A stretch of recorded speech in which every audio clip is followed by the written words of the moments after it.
always thought about what can we do for the state of California or for the country, for the United States. We come here to figure out how to solve some of the world's toughest issues. The mission of the Institute is to advance post-partisanship, where leaders put people over political parties and political ideology.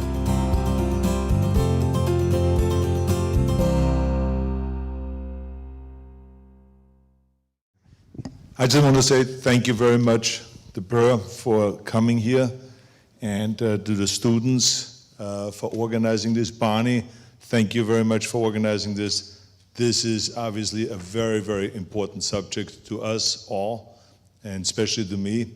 I think that what is so refreshing about your work is that it's new. It's a new way of looking at things. Because Einstein said, you know, doing the same thing over and over again and expecting different results is insanity. Or the last thing we want to be is insane. I don't want to be insane. And so this is why we always look for different ways and different approaches. And the sad story is that out there in the world, and the environmentalists are guilty of that, they go about it the same way over and over again and expect different results. And so we have had a conversation and had included that in our speeches many, many times, in our Q&As, that the whole communication process is off. It's totally wrong. You know, first they try to scare people. If you take a jacuzzi, that's bad. If you drive a big car, that's bad. If you get on a plane, that's bad. If you turn on your light, that's bad. If you get a flat screen TV, that's bad. Everything is bad. And they try to make you feel guilty. Of course, it doesn't work at all. No movement has ever succeeded by guilt. And so they went off that, and then they start now talking about the polar bear is suffering. The ice is melting. There are beetle-infested trees in Colorado. The ocean level is rising. Temperatures in 20, 30 years from now will go up. And all of the things that no one really can relate to. I mean, how many people hang out with the ice bear? How many people are up there at the glaciers somewhere where they see it melting? They don't care. They want to put food on the table. They want to survive. People want to be healthy.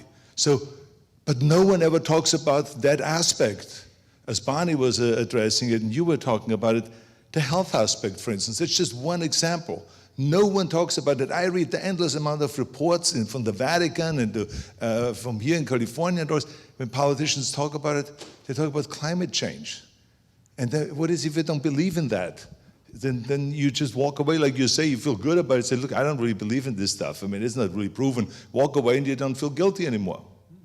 But the fact of the matter is, if you tell people right now, there's 7 million people dying in the world every year unnecessarily, only because of pollution. 7 million in America alone, over 200,000. That's just to show you how much that is. That's much more than they're dying in wars all over the world.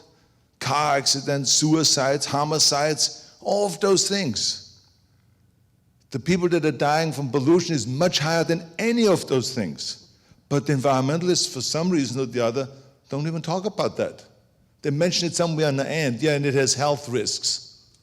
But it's not health risks. We're killing people.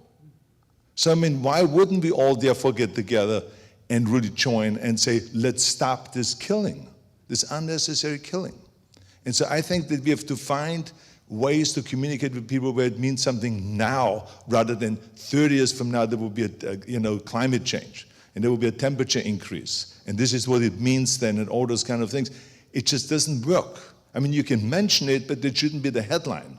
And this is why I love the work that you've done, the amount of research that you've done, and the substance that your book has and that your studies have. It was like pure heaven to me. And this is why it is so great to have you here. And I want to say thank you very much for your brilliance and for educating us all with these new findings. Thank you very much.